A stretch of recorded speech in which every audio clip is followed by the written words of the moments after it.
আশীর্বাদে সবাই দেখছে মেতে উঠেছে। আচ্ছা ময়না, তুই বলতো যুদ্ধের মাঝে কি মনে শান্তি আসে? তা অবশ্য পাওয়া যায় না।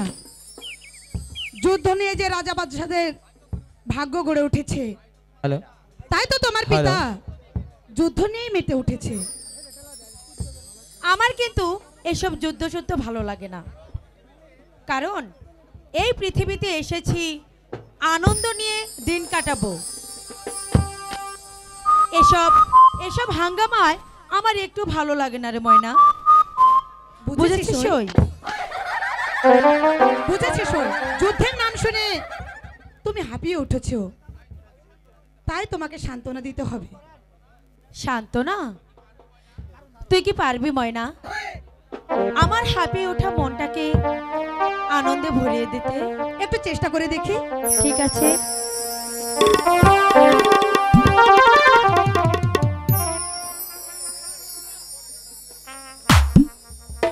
হ্যালো হ্যালো হ্যালো, যে তোমার মন কেড়েছে তাকে তো খুঁজে পাচ্ছি প্রেমের বান মেরেছে, দে দে দে বলে দে না তারে তাই ভালোবাসি।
তুই কিন্তু ভারী দুষ্টু ময়না,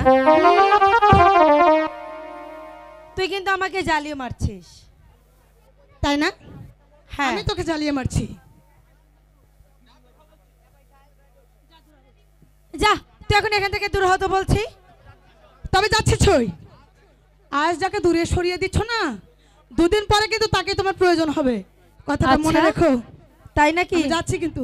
ইস, কি আমার মনের মানুষ রে, তাকে নাকি আমাকে আনতে হবে। নিশ্চয় না, এবার না আমাকে ডেকে আনতে হবে, আমার প্রয়োজনে আমি নিজেই ছুটে আসবো।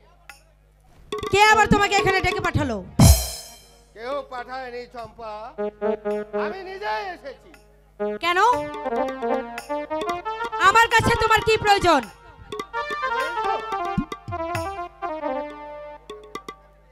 তোমার কাছে আমার অনেক প্রয়োজন, তবে আজ বলার সময় নেই। আরে যাও না, কে তোমাকে বাধা দিয়েছে শুনি? একই চম্পা, বিদায় বেলা এলাম তোমার কাছ থেকে বিদায় নিয়ে যেতে, আর তুমি কিনা আমার প্রতি তুমি উত্তেজিত হয়ে আছো। আমার কাছ থেকে বিদায় নেওয়ার তোমার কি প্রয়োজন শুনি? তুমি চলে যাও বলছি, নইলে কিন্তু আমি তোমাকে এখান থেকে তাড়াতে বাধ্য হব।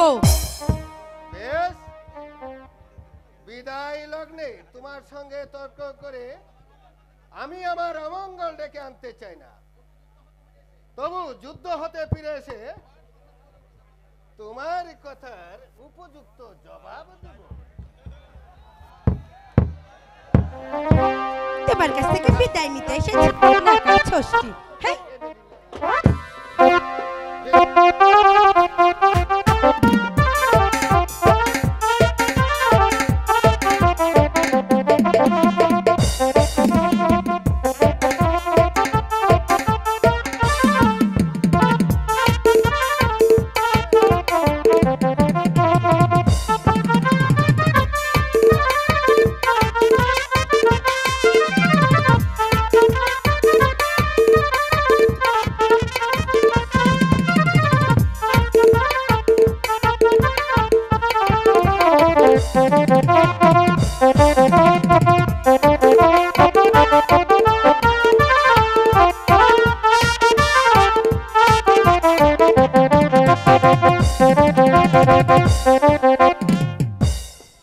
চমৎকার যুবক, তুমি যুদ্ধ পরিচালনা বেশ এগিয়ে গিয়েছো।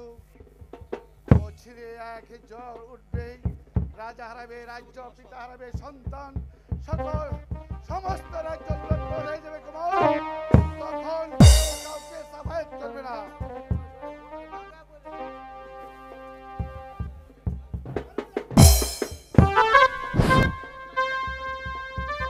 এই যে সেনাপতি মশাই, মহারাজ আপনাকে রতন কুমারকে ডাকছে। তাই নাকি মহারানী? ঠিক আছে মহারানী, চলো রতন চলো। রাজা বিজয় সিংহ, তুমি আমার সঙ্গে এমন প্রতারণা করবে আমি কোনোদিন ভাবতেও পারিনি। হ্যালো, আমিও বাসন্তী, কেমন করে যে তোমার বীজ গুলো ভেঙে যেতে হবে তা আমার ভালো করে জানা আছে। আসতে পারি মহারানী? আসুন আসুন সেনাপতি সাহেব, বুঝছো না?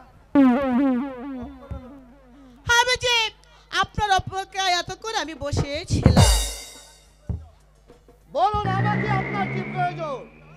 প্রয়োজন?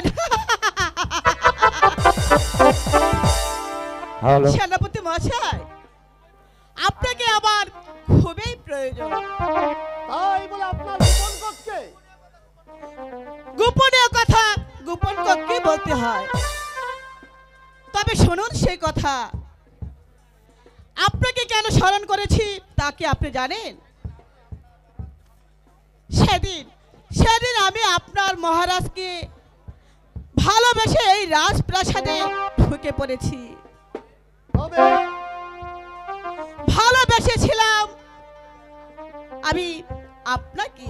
এ কি বলছেন মহারানী? হ্যাঁ, আমি ঠিকই বলছি। সেদিন আপনাকে প্রথম দেখি, সেদিন থেকে আমি আপনার মাঝে হারিয়ে গেছি।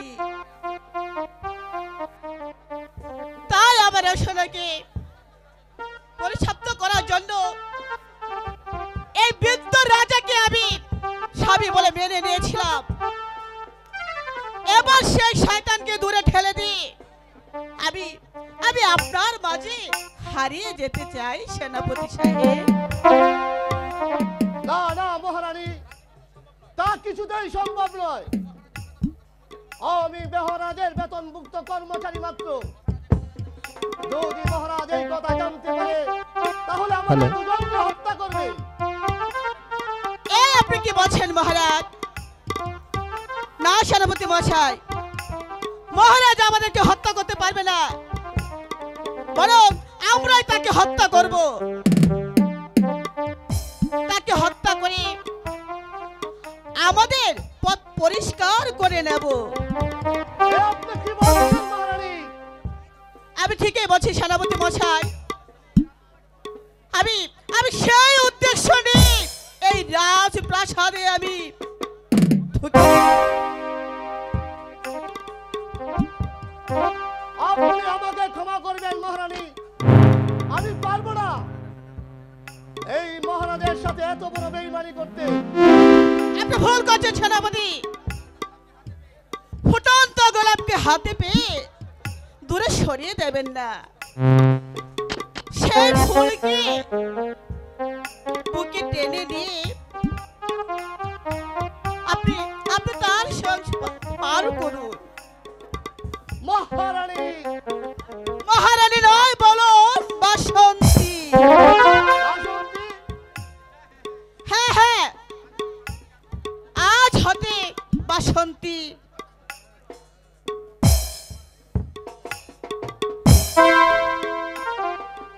তুমি আরো কাছে আসিয়া আমায় যাও না ভালোবাসিয়া। আমি দেব তোমার লাগিয়া, তুমি আরো কাছে আসিয়া।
আর কিছু ভাবতে হবে না। তারপর দুজনের এই প্রতিষ্ঠিতায় বিজয় সিংহকে হত্যা করে তারপর আপনি হবেন বিজয়নগরের রাজা আর আমি হব আপনার রানী।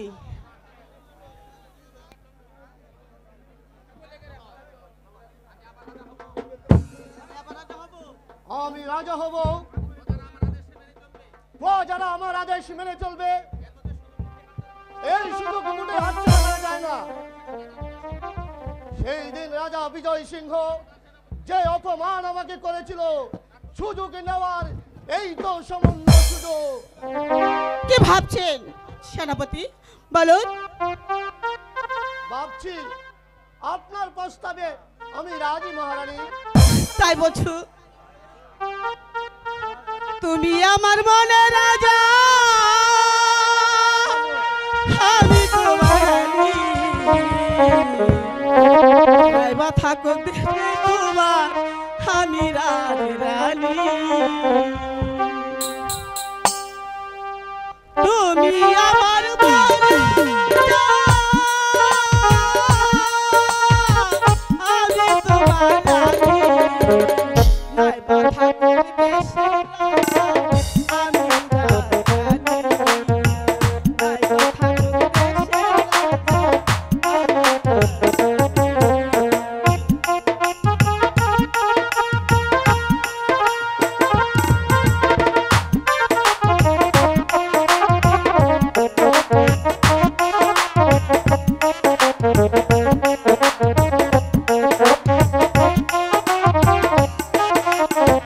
চাই না আমি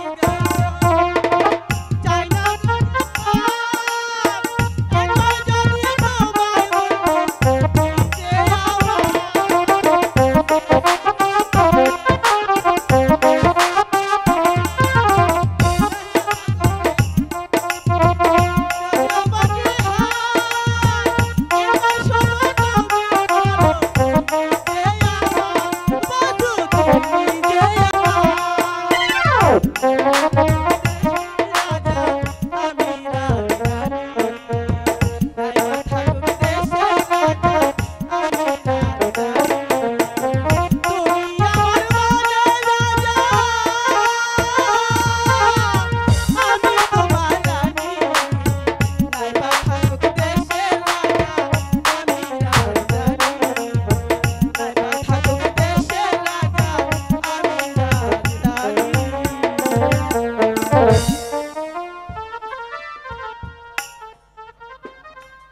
বাসন্তী, আমার বাসন্তী। বন্ধু, মা, মাগো, আমার হাতের জরি জামাটা আমাকে একটু সুন্দরভাবে সাজিয়ে দাও মা। একই সেনাপতি মশাই, মা এ অবস্থায়? কুমার, ওহ, ভগবান, এই দৃশ্য দেখার আগে আমাকে মৃত্যু দিলে না কেন? ভগবান মৃত্যু দিলে না। শয়তান, তোর এই বাপ মুখে আমার রতন নামার কখনো উচ্চারণ করবি না। রতন! চুপ কর বাপ বয়সী নারী। আজ থেকে তোমার রতন আর কেউ নয়। তোমার রতন মরে গেছে মা, তোমার রতন মরে গেছে। রতন কুমার যে সবকিছু দেখে ফেলেছে মহারানী, সে অবশ্যই মহারাজের কাছে সবকিছু বলে দেবে। চলো বাসন্তী, আমরা এই জায়গা থেকে পালানো ছাড়া আর কোনো উপায় নেই।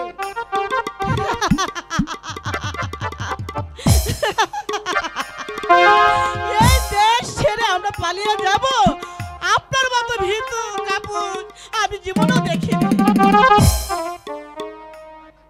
আপনি নির্ভয়ে থাকুন, যা করতে হয় আমি করব। তাই যাচ্ছি মহারানী, তাই যাচ্ছি।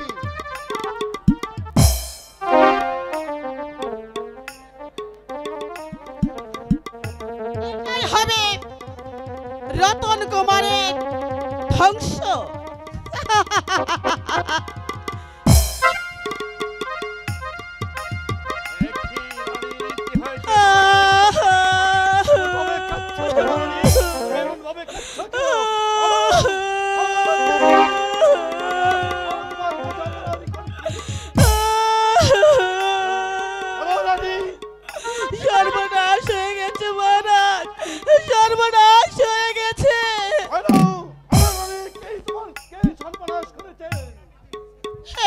আমি মুখে বলতে পারবো না মহারাজ। আপনি আমাকে হত্যা করুন, এই কলঙ্কের হাত থেকে আপনি আমাকে মুক্ত করুন। আমায় বলো, খুলে বলো রানী, আমায় খুলে বলো। হ্যালো হ্যালো রানী, এই রাজ্যের কোনো প্রজা অন্যায় করে থাকলে তাকে এমন শিক্ষা দিব যে পৃথিবীর বুকে কেউ কোনোদিন করবে না। মহারাজ,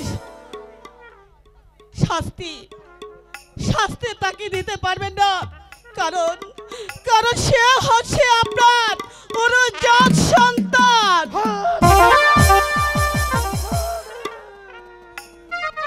আঘাতের উপর দেখতে করে বলছি, আমি তাকে এমন শিক্ষা দিব যে কোনোদিন পৃথিবীর মুখে কল্পনা করতে পারে। তাকে শাস্তি শাস্তি তাকে রতন।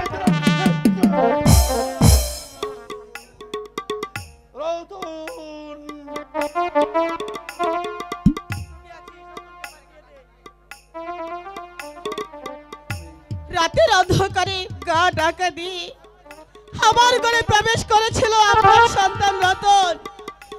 সে আমার ইজ্জত লুটন করতে চেয়েছিল, তখন আমি তার কাছ থেকে জোর করে এই জরির জামা রেখে দিয়েছি। দেখুন মহারাজ,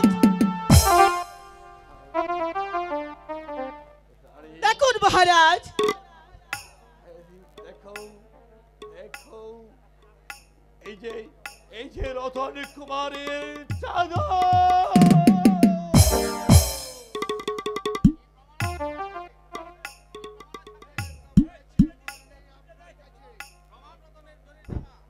প্রমাণ হচ্ছে, দেখতে পাচ্ছেন না এই জরির জামা।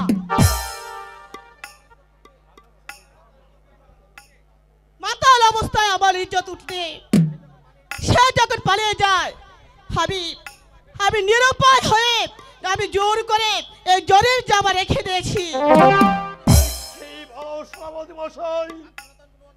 আপনার রতন কুমার কোনো অন্যায় করেনি।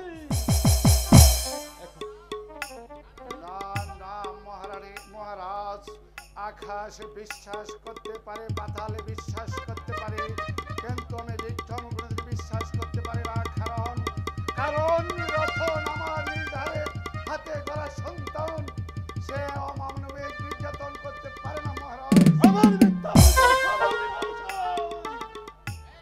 এই কে আছিস?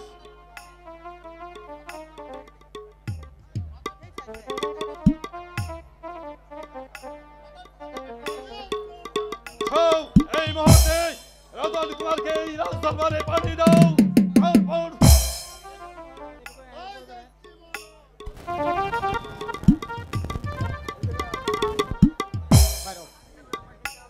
পিতা, আমাকে কেন ডেকেছেন পিতা?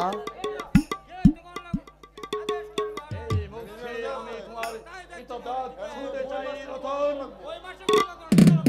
এত বড় ভাষণ, এত মানুষ তুমি, আমি এই কথা কোনোদিন ভাবতে পারিনি। কি অন্যায় আমি করেছি পিতা? তোমার মায়ের ঘরে প্রবেশ করে তার ইজ্জত লুটাইতে না!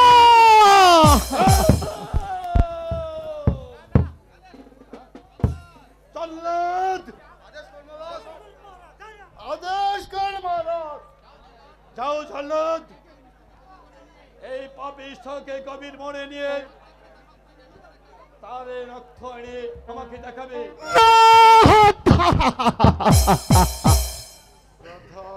বিশ্বাস বিশ্বাস করুন পিতা, আমি তো এই কাজ করিনি পিতা। সে যে সবই সক্রান্ত পিতা। আপনার দুটি পা ধরে বলছি পিতা, আমাকে বিনা দোষে হত্যা করবেন না পিতা। শুনেন শুনেন প্রাণের পিতা গো, বিজয়া নহলে প্রাণের পিতা, পিতা গোয়া হয়া হয়া মোর।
না